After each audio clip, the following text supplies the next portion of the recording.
প্রধানমন্ত্রীর একটা স্টেটমেন্ট কিভাবে দেশের ছাত্রদের মধ্যে হিংসার আগুন জ্বালাতে পারে সেটা তোমরা বাংলাদেশকে দেখেই শিখতে পারো। মুক্তিযোদ্ধাদের নাতিপুতিরাও পাবে না, তাহলে কি রাজাকারের নাতিপুতিরা পাবে?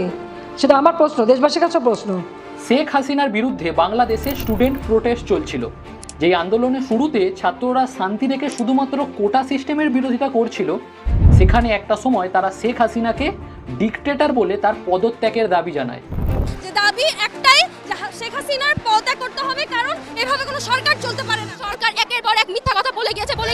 একটা দাবিও আমাদের মানা হয় নাই ঠিক মতো। এখন আমরা একটাই দাবি চাই যে শেখ হাসিনার পদত্যাগ হবে।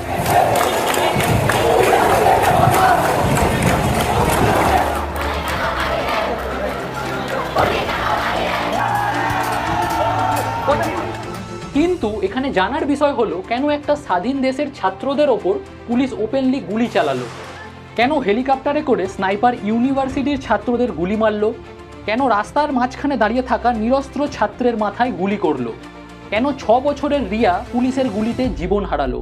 এবং কেনই বা 15 বছরের নাইমার মাথায় গুলি লেগে নিজের ঘরের বারান্দায় মৃত্যু হলো? এই সব ঘটনার পিছনে একটাই প্রশ্ন, কেন?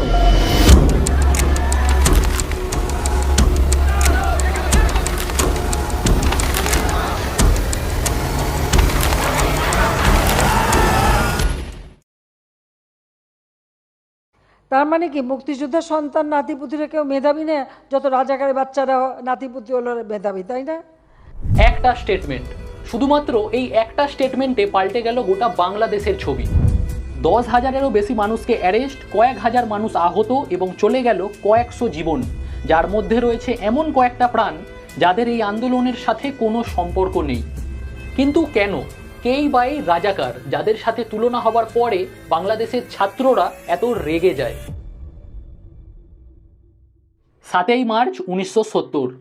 এবারে সংগ্রাম আমাদের মুক্তির সংগ্রাম, এবারে সংগ্রাম স্বাধীনতার সংগ্রাম। মনে রাখবা, রক্ত যখন দিয়েছি, রক্ত আরো দেবো। এদেশের মানুষকে মুক্ত করে ছাড়বো ইনশাআল্লাহ। পশ্চিম পাকিস্তানের তুমুল অত্যাচারের সামনে আশার আলো হয়ে দাঁড়ালেন বঙ্গবন্ধু শেখ মুজিবুর রহমান। তিনি পূর্ব পাকিস্তানের মানুষদের স্বাধীন দেশ গড়ার আশা দিয়েছিলেন। কিন্তু তার কিছুদিন পরেই আসে সেই ভয়ানক দিন। পশ্চিম পাকিস্তান থেকে রাতারাতি আর্মিদের পূর্ব পাকিস্তানে পাঠানো হয় এবং তারপরেই শুরু হয় হত্যাকাণ্ড। অগুন্তি মানুষকে হত্যা করা হয়। ঢাকা ইউনিভার্সিটিতে ঢুকে যেসব ছাত্ররা পশ্চিম পাকিস্তানের বিরুদ্ধে আন্দোলন করছিল তাদের গলা কাটা হয়, এমনকি কয়েক লক্ষ মা বোনেদের রেপ করা হয়। এই সব কিছুই করছিল সেই পশ্চিম পাকিস্তানের পাঠানো আর্মি এবং রাজাকারের দল। রাজাকার ছিল এমন এক দল যারা পশ্চিম পাকিস্তানের আর্মির সাথে মিলে অজস্র মানুষের হত্যা এবং রেপ করে। কিন্তু একবার ভাবো, যেই মানুষটা বাংলাদেশকে স্বাধীন করেছিল তারই মেয়েকে ডিকটেটর বলার কারণটা কি? প্রতিটা মানুষ এটা স্বপ্ন দেখে যে পড়াশোনা করে সে একটা সরকারি চাকরির প্রিপারেশন করবে এবং বাকি সবার মতো তারও সরকারি চাকরি পাওয়ার সমান অধিকার থাকবে। তবে একটা দেশ তখনই অর্থনৈতিকভাবে পিছিয়ে যায় যখন তার জনসংখ্যার একটা বড় অংশ, এক কথায় যখন দেশের ইউথ কোনো কাজ পায় না, যেটা এই কোটা আন্দোলনের আসল কারণ। বাংলাদেশে সরকারি চাকরিতে নিয়োগের ক্ষেত্রে 30% স্বাধীনতা সংগ্রামীদের কোটা, 10% মেয়েদের কোটা, বাকি 10% পিছিয়ে পড়া জেলার জন্য এবং 5% উপজাতি আর 1% প্রতিবন্ধীদের জন্য কোটা বরাদ্দ করা হয়েছে। মূল কথায় 100%-এর মধ্যে 56% নিয়োগ কোটার মাধ্যমে এবং বাকি মাত্র 44% দেশের মেধাবী ছাত্রদের জন্য থাকছে, যেটাই এই আন্দোলনকারী ছাত্রদের মূল দাবি। তাদের কথা, এই 56% কোটার মধ্যে যে 30% কোটা স্বাধীনতা সংগ্রামীদের জন্য বরাদ্দ করা হয়েছে তা তুলে নেওয়া হোক। কারণ যারা এই দেশের স্বাধীনতার জন্য লড়েছিল তাদের এই কোটার মাধ্যমে চাকরি পাওয়া মানা যায়, এমনকি তাদের সন্তানদেরও এই কোটা সিস্টেমের সাহায্যে চাকরি পাওয়া বোঝা যায়। কিন্তু তাদের নাতি নাতনিরা কেন এই সুবিধা পাচ্ছে? যার কারণে নিজের ক্লাস পরীক্ষা বর্জন করে ক্ষুধা পেটে রাজপথে নেমেছে দেশের ছাত্ররা। তাদের একটাই দাবি, চাকরি। তারা দাবি করেছে, এমনকি তাদের দাবিও পুরো করা হয়েছে, কিন্তু তারপরেও জন্ম নিয়েছে অনেক প্রশ্ন। কথায় আছে দেশের জনগণের রক্ষা করার দায়িত্ব সরকারের, কিন্তু যখন সেই সরকারই জনগণকে মারার জন্য রাস্তায় নামে তখন সেই জনগণকে কে রক্ষা করবে? একটা সোকল্ড স্বাধীন দেশের ছাত্রদের ওপর পুলিশ এইভাবে কি করে গুলি চালাতে পারে?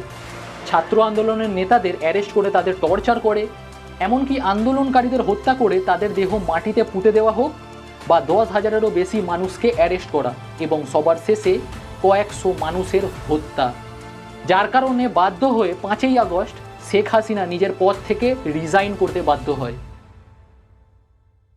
এটা দেখে আমরা শিখতে পারি যে একটা ছোট্ট আগুনের মরীচিকা যেভাবে সারা জঙ্গলকে জ্বালিয়ে দিতে পারে, ঠিক তেমনই এই প্রোটেস্টে শেখ হাসিনার রাজাকার মন্তব্যটা কাজ করেছে।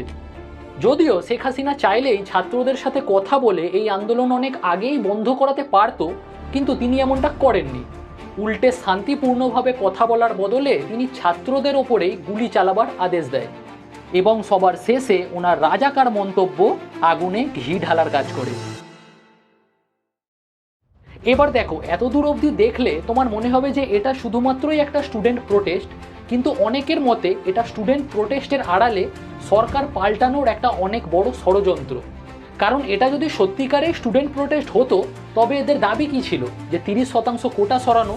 তাহলে 21শে জুলাই যখন সুপ্রিম কোর্ট এই 30% কোটা সরিয়ে দেয়, তখনই এদের এই আন্দোলন বন্ধ করে দেওয়া উচিত ছিল। কিন্তু এমনটা হয়নি, উল্টে তারা শেখ হাসিনার পদত্যাগের দাবি জানায়। কারণ অনেক রিপোর্ট অনুযায়ী এখানে পাকিস্তানের জামাতে ইসলামের অনেক বড় হাত রয়েছে। জামাতে ইসলাম একটা ইসলামিক ছাত্র শিবির যার কানেকশন সোজা পাকিস্তানের আইএসআইয়ের সাথে আছে, যার কারণে যখন তারা দেখে যে বাংলাদেশের সরকারের বিরুদ্ধে ছাত্র আন্দোলন হচ্ছে, তখন তারা সুযোগ বুঝে সেখানে ভাঙচুর শুরু করে, যার দায় সোজা ছাত্রদের ওপর যায়। না হলে তুমি একবার ভাবো, যদি এমনি নাই বা হতো, তাহলে প্রোটেস্ট শেষ হবার পরে ছাত্ররা মুজিবুর রহমানের মূর্তি কেন ভাঙবে? মুজিবুর রহমান তো বাংলাদেশকে স্বাধীন করেছিল, যাকে বাংলাদেশের ফাদার অফ নেশন বলা হতো। এছাড়াও শেখ হাসিনা যখন নিজের ঘর ছেড়ে যায়, তার ঠিক পরে এরা তার ঘরে ঢুকে ভাঙচুর শুরু করে, সব রকমের জামাকাপড় বার করে তার সাথে ছবি তোলার সাথে সাথে একজনকে তো তালিবানের পতাকা হাতে দেখা যায়, যেটা দেখে বোঝা যাচ্ছে যে ছাত্র আন্দোলনের নাম করে এখানে অনেক বড় লেভেলের ষড়যন্ত্র করা হয়েছে। ভিডিওটা থেকে যদি তুমি কিছু শিখে থাকো, তাহলে আমার এই চ্যানেলটাকে অবশ্যই সাবস্ক্রাইব করো। এবং এই কোটা প্রোটেস্টের ওপর আমি আগেও একটা ভিডিও বানিয়েছি, যেটা তুমি এই আই বাটনে প্রেস করেও দেখতে পারবে। এবং পরের ভিডিওর জন্য অপেক্ষায় থাকো, আর ততক্ষণের জন্য জয় হিন্দ।